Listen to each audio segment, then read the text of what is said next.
तो ये देखिए मेरी साड़ी का फाइनल लुक। और इतने साल हो गए इस साड़ी को, लेकिन अभी भी ये साड़ी मुझे इतनी ज़्यादा सुंदर लग रही है। मतलब इतना प्यारा इसका कलर है। जब मैंने ली थी तब भी मुझे इसके कलर की वजह से ही पसंद आया था। और मुझे ये लगता है कि ये जो कलर है ये एकदम आप यूँ कह सकते हैं ना कि जो जिसकी कभी फैशन ही नहीं जाती, शायद ये वो वाला कलर है। तो ये देखो अभी भी कलर इतना ज़्यादा प्रिटी लग रहा है। अभी शायद कैमरे के अंदर ये थोड़ा सा मुझे डल लग रहा है, लेकिन इतना अच्छा इसका बॉर्डर है। इसकी बॉर्डर की जो शाइनिंग वगैरह है ना, वो अभी भी 12 साल पहले जब मैंने साड़ी ली थी ना, तब भी बिल्कुल इसी तरीके का था। तो बहुत ही ज़्यादा सुंदर सी साड़ी है। कैसी लगी आप मुझे ज़रूर बताना। और ये मेरे आप कारनामे देख सकते हो। हमेशा आप चीज़ों को मेरे को अरेंज करते हुए देखते होंगे, लेकिन ये देखो अभी मेरी चीज़ें जो है वो इतनी सारी बिखरी पड़ी है, क्योंकि रोज़ मंदिर जाते हैं तब कुछ ना कुछ अलग अलग पहन के जाती हूँ, और आने के बाद फिर इतना टाइम नहीं होता है कि चीज़ों को रखूँ। तो अभी 10 दिन तक ये इसी तरीके का मैस रहेगा। और या फिर बीच में मुझे यदि टाइम मिला तो फिर मैं एक बार की इन सभी चीज़ों को अरेंज कर लूँगी, क्योंकि इन्हीं में से ही चीज़ें जो है वो रोज़ मतलब पहनने में आ रही है। किसी दिन ये वाले बैंगल्स पहन लेती हूँ, किसी दिन ये पहनती हूँ, तो किसी दिन ये पहन लेती हूँ। और कुछ 2-3 मैंने फिंगर रिंग्स वगैरह ये निकाल के रखी हुई है। तो बस इसी तरीके से मैस मेरा फैला, मतलब पूरा आप मेरी वार्डरोब देख सकते हैं ना, तभी बिखरी हुई पड़ी है। ये एक मिनट में आपको पूरी बता देती हूँ। तो इस वार्डरोब को मेरे को अच्छे से अरेंज करना है। वैसे तो नीचे वाला पार्ट तो अच्छे से अरेंज ही है, ऊपर वाला पार्ट जो है मुझे अच्छे से अरेंज करना है। तो ये फिर मैं देखती हूँ, अगर 1-2 दिन में मुझे टाइम मिला तो कर लूँगी, नहीं तो फिर ये परेशान ख़त्म होंगे तो उसके बाद मैं करूँगी, तो आपके साथ में शेयर ज़रूर करूँगी। क्योंकि मेरे पास में वैसे भी एक क्वेश्चन आया भी था कि आप अपने वार्डरोब को ऑर्गेनाइजेशन बताइए, किस तरीके से आप मैनेज करके रखते हैं, अरेंज करके रखते हैं, ऑर्गेनाइज रखते हैं। तो फिर इसका मैं सोच रही हूँ कि जब मैं इन सभी चीज़ों को अपनी अपनी जगह पर सेट करूँगी ना, तो साथ में मैं वीडियो आपके साथ में ज़रूर शेयर करूँगी।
तो लंच रेडी हो गया है और खाना बन रहा था, जब तक बच्चे भी आ गए। तो अभी हम सभी अपना लंच एंजॉय करेंगे।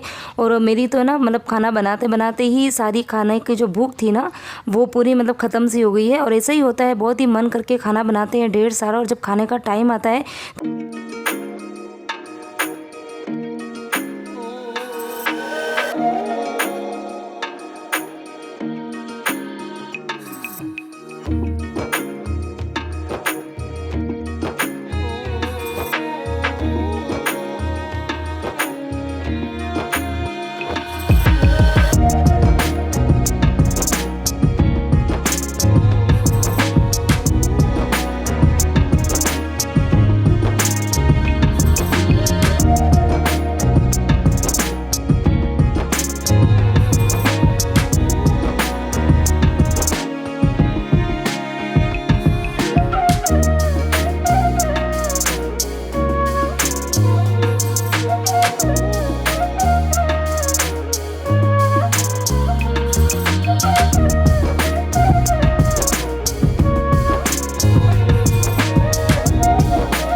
टेस्टी बनी थी, इतनी ज़्यादा अच्छी, लेकिन है ना उसके अंदर नमक डालना भूल गई थी। और फिर मतलब जब मैं सब्ज़ी बना रही थी तभी पता नहीं क्या हुआ कि मेरे दिमाग से नमक निकल गया डालना। और जब सब्ज़ी बन गई तब मैं इतनी कंफ्यूज थी कि उसमें नमक डाला है या नहीं डाला है। लेकिन फिर मेरा था फास्ट, तो मेरे को टेस्ट भी नहीं करना था। और जब फिर खाना खाने बैठे तो बिल्कुल फीकी सब्ज़ी थी, बिल्कुल फीकी सब्ज़ी थी। हाँ, लेकिन फिर जब थोड़ा सा नमक डाला तो उसके बाद में जो छोले का स्वाद आया ना, वो तो मतलब बहुत ही ज़्यादा। खैर आज मैंने आपके साथ में रेसिपी शेयर नहीं करी थी। अगली बार अगर आपको चाहिए रेसिपी छोले की ना, कि इस तरीके के छोले जो है वो घर पर कैसे बनते हैं, तो मेरे को कमेंट करना, तो मैं आपके साथ में ज़रूर शेयर करूँगी। खाना खा रहे थे उसका वीडियो तो मैंने बता दिया, मतलब पूरा वीडियो जो है वो बनाया आपके साथ में शेयर किया, लेकिन खाने में क्या क्या बना वो मैंने आपके साथ में शेयर नहीं करा। छोले की सब्ज़ी बनाई तो उसके अंदर तो खैर नमक डालना मैं भूल गई थी। और साथ में मैंने बनाया था ये मसाला। ये मसाला है सूखी हुई काचरी, जिसको हमारे यहाँ पे मारू काचरी बोलते हैं। एकदम छोटी छोटी सी होती है, छोटी छोटी सी सूखी हुई और एकदम खट्टी होती है। और ये स्पेशली हमारे राजस्थान में ही मिलती है, बाकी सब जगह मिलती है नहीं मिलती मुझे नहीं पता, लेकिन हाँ हमारे वहाँ पर तो बहुत ही इजीली किसी भी मतलब ये जो पंसारी की शॉप होती है ना वहाँ पे मिल जाती है। और जब भी इस तरह की दाल वगैरह या छोले वगैरह बनते हैं, पूड़ी बनती है, तब ये मसाला ज़रूर बनता है, क्योंकि काफ़ी अच्छा लगता है खट्टा खट्टा सा। तो साथ में मैंने बनाया था ये मसाला। तो अगर इसकी रेसिपी आपको चाहिए तो मुझे कमेंट करना, तो मैं आपके साथ में ज़रूर शेयर करूँगी। और अब देखो खाना वाना तो हो गया है, और अब देखो ये किचन की कंडीशन, सब जगह बर्तन ही बर्तन आपको दिख रहे होंगे, क्योंकि इतने सारे काम जो है वो मेरे एक साथ में हुए थे। और फिर खाना वाना खाने के बाद में मैं कुछ देर तो बैठ गई थी वहीं पर। ये जो बर्तन वगैरह बाहर थे वो सारे बच्चों को बोले थे, तो बच्चों ने ला के और इधर ये सारे सिंक के अंदर उन्होंने डाल दिए।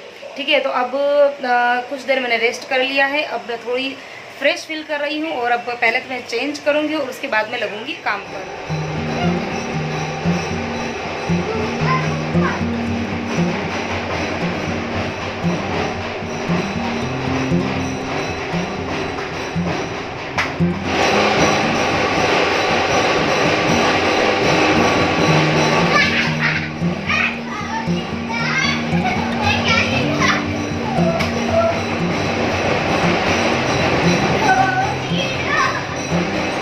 तो आजकल तो चारों तरफ माहौल ही ऐसा है कि बच्चे घर बैठे ही इस तरह से डांस का एंजॉय कर रहे हैं, क्योंकि बाहर जो है वो मतलब रोज़ शाम के टाइम पर इस तरह से ढोल जो है वो बजते ही हैं। क्योंकि गणपति विसर्जन कोई, मैंने जैसा कि बताया कि कोई 1.5 दिन के गणपति बिठाते हैं, कोई 3 दिन के, कोई 5 दिन के। तो कल तो इतने ज़्यादा मतलब शाम को 6 बजे से कंटिन्यूस ढोल बज रहे थे, इतना ज़्यादा आवाज़ आ रही थी।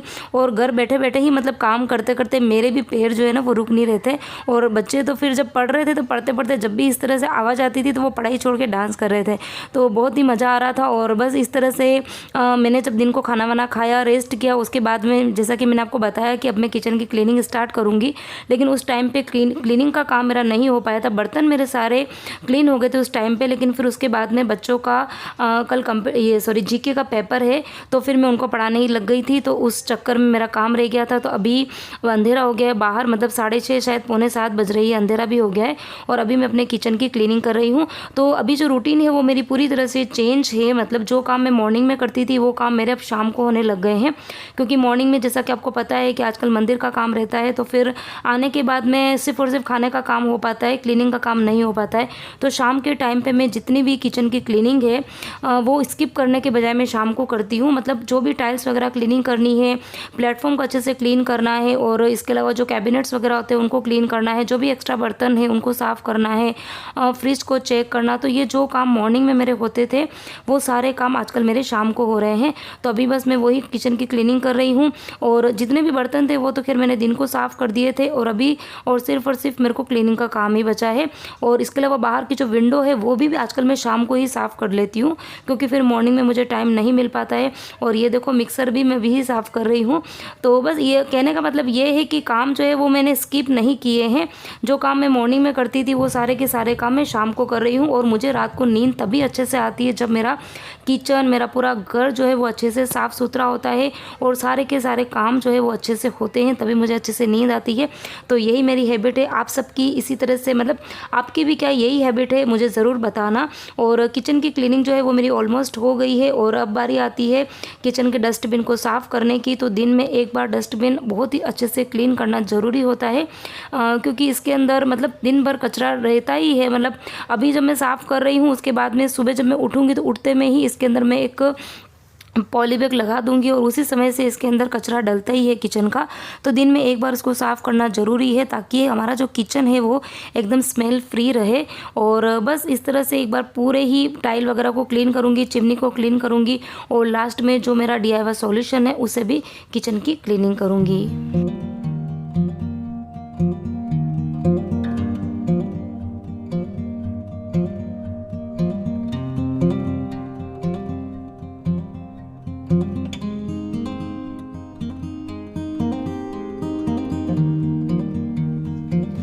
और 12 तारीख से मेरे बच्चों के टर्म एग्ज़ाम भी स्टार्ट होने वाले हैं। तो मुझे लग रहा है कि शायद ये मंदिर के काम से मैं फ्री होंगी तो उसके बाद में फिर मैं बच्चों के एग्ज़ाम्स में लग जाऊंगी। खैर अभी भी मैं मॉर्निंग का टाइम पूरा मंदिर में देती हूँ और दिन का जो टाइम होता है वो मेरे घर को देती हूँ और उसके बाद में शाम को 7 बजे के बाद में सारा का सारा टाइम बच्चों की स्टडी पर जाता है, क्योंकि टर्म एग्ज़ाम है तो पूरा आधा सिलेबस जो है वो मतलब जितना भी पोर्शन है बच्चों के सिलेबस का वो आधा सिलेबस अभी एग्ज़ाम में आने वाला है। तो पढ़ाई का भी काफ़ी ज़्यादा प्रेशर है। तो अभी जो शेड्यूल चल रहा है वो काफ़ी ज़्यादा बिजी शेड्यूल चल रहा है।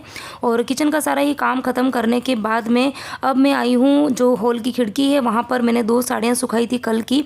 तो जो मॉर्निंग में साड़ियाँ मेरे पहनने में आती है ना, तो वैसे तो मैं खैर मंदिर से आने के बाद मैं चेंज कर देती हूँ, लेकिन कई बार ऐसा होता है ना कि काम वगैरह रहता है या फिर थकान भी हो जाती है और आजकल गर्मी इतनी ज़्यादा हो रही है तो मुझे पता है कि उन साड़ियों को मुझे धोना ही है, तो फिर कुछ देर एक्स्ट्रा पहनने में आ जाती है। तो स्टार्टिंग में तो मैंने सोचा था कि जब 10 दिन पूरे हो जाएंगे उसके बाद मैं सारी साड़ियाँ धोऊंगी, लेकिन फिर याद आया कि भाई इतनी सारी साड़ियाँ मैं धो दूँगी तो फिर सुखाऊंगी कैसे। तो फिर अभी मैंने 2 साड़ियाँ जो है वो मैंने कल धोई थी और 1 साड़ी है वो मैंने आज धोई है। तो इस तरीके से रोज़ कोई ना कोई साड़ी जो है वो धुलने में आ रही है। तो अभी ये 2 साड़ियाँ मेरी सूख गई है तो इसको फोल्ड करके रख दूँगी। आयरन खैर अभी मैं नहीं करूँगी क्योंकि अभी इतना मेरे पास टाइम नहीं है। आयरन फिर कभी मैं बैठूँगी जब परीक्षण ख़त्म हो जाएंगे तो उसके बाद में यदि मुझे दिन को या मॉर्निंग में टाइम मिलेगा ना तो फिर मैं मतलब 2-2 3-3 साड़ियाँ जो है वो रोज़ आयरन कर दूँगी। तो अभी इन साड़ियों को फोल्ड करके अलमारी में मैं हैंग कर दूँगी। और अभी और कुछ काम जो है वो मुझे याद आते जा रहे हैं, मतलब अभी काम मेरे ख़त्म नहीं हुए हैं।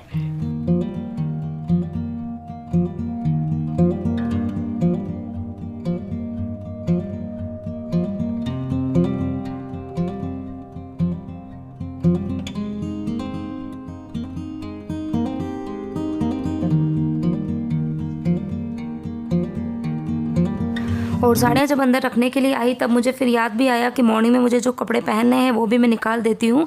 तो खैर ये तो पता ही है कि मतलब मंदिर की जो साड़ियाँ होती है वो फिक्स ही होती है कि उन्हीं में से पहनना है, लेकिन उनमें से भी मेरे को चॉइस करनी होती है कि कौन सी मुझे पहननी है। खैर दिमाग में पहले ही एक मतलब इमेज तो यही है कि मुझे कौन सी साड़ी पहननी है, लेकिन फिर भी तो ये वाली साड़ी मैंने फाइनली निकाली है। और ये वाला जो ब्लाउज है वो इस साड़ी का नहीं है, लेकिन हाँ कुछ ब्लाउज मैं इस तरीके के रखती हूँ जिसमें मल्टी कलर्स होते हैं, आप 3 से 4 साड़ियाँ पहन सकते हो। तो फिर वही वाला मैंने ब्लाउज निकाल दिया है। और बस ये साड़ियाँ निकालते निकालते ही फिर मुझे याद आया कि कपड़े जो है वो मशीन में मैंने जब मैं मॉर्निंग में मंदिर गई थी ना तब मैं डाल के गई थी। दोनों ही बेडरूम की जो बेडशीट्स थी वो डाली थी और इसके अलावा 2-4 कपड़े और थे। तो वो अगर अभी मेरे को शायद याद नहीं रहता था ना तो आज वो मशीन में रह ही जाते थे, फिर वो मशीन में ही आधे सूखते थे और फिर कल मुझे फिर से धोने पड़ते थे। लेकिन मुझे याद आ गया तो अभी दोनों बेडशीट्स मैंने सुखा दी है और जो कुछ कपड़े हैं वो भी मैं सुखा दूँगी। और साथ में कुछ कपड़े फोल्ड करने के भी पड़े हुए हैं तो वो भी मैं अभी फोल्ड कर दूंगी। तो ये कुछ काम होते हैं वो हमको मतलब रोज़ के रोज़ निपटाने ज़रूरी होते हैं। यदि इन काम को हम रोज़ के रोज़ नहीं निपटाएंगे तो दूसरे दिन फिर वो काम जो है वो कम होने वाले नहीं हैं, वो काम बढ़ने ही वाले हैं। तो मेरी कोशिश बस यही रहती है कि रात को सोने से पहले जितने रोज़ के जो रूटीन के काम है वो मैं निपटाती जाऊँ, ताकि दूसरे दिन फिर क्योंकि प्रेशर जो है वो मेरे ऊपर ही आने वाला है, कोई दूसरा नहीं आने वाला है इन काम को करने के लिए। तो चाहे रात हो चाहे कितना भी लेट हो जाए, कोशिश मेरी यही रहती है कि जो रूटीन के काम है उनको मैं कंप्लीट कर दूँ, वो काम नहीं बचे।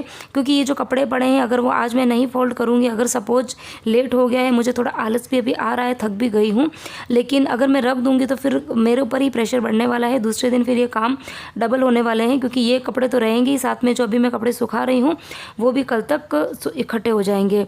तो फिर सारे ही कपड़े अभी मैं हॉल में लेकर आ गई हूँ। जैन साहब भी शॉप से आ गए हैं और बस अभी थोड़ी देर हम टीवी देखेंगे, बातें भी करेंगे और बातें करते करते ये कपड़े का काम जो है वो भी आसानी से हो जाएगा। तो बस अब इसी के साथ में ही आज का वीडियो भी मैं यहीं पे एंड करती हूँ। तो देखिए यही मेरी रूटीन होती है हमेशा की। कुछ चेंजेस होते हैं, जैसे कि आजकल मेरी रूटीन है वो पूरी तरह से चेंज है। सुबह के काम हो रहे हैं दिन को, दिन के काम हो रहे हैं शाम को, लेकिन हाँ काम मेरे रात को सोने से पहले सारे ही कंप्लीट करके ही सोती हूँ। तो ये मेरी चेंज वाली रूटीन आपको कैसी लगी, पसंद आई नहीं आई? पसंद आई है तो प्लीज़ वीडियो को लाइक करना, शेयर करना, कमेंट करना। चैनल को यदि सब्सक्राइब नहीं किया है तो सब्सक्राइब ज़रूर करना।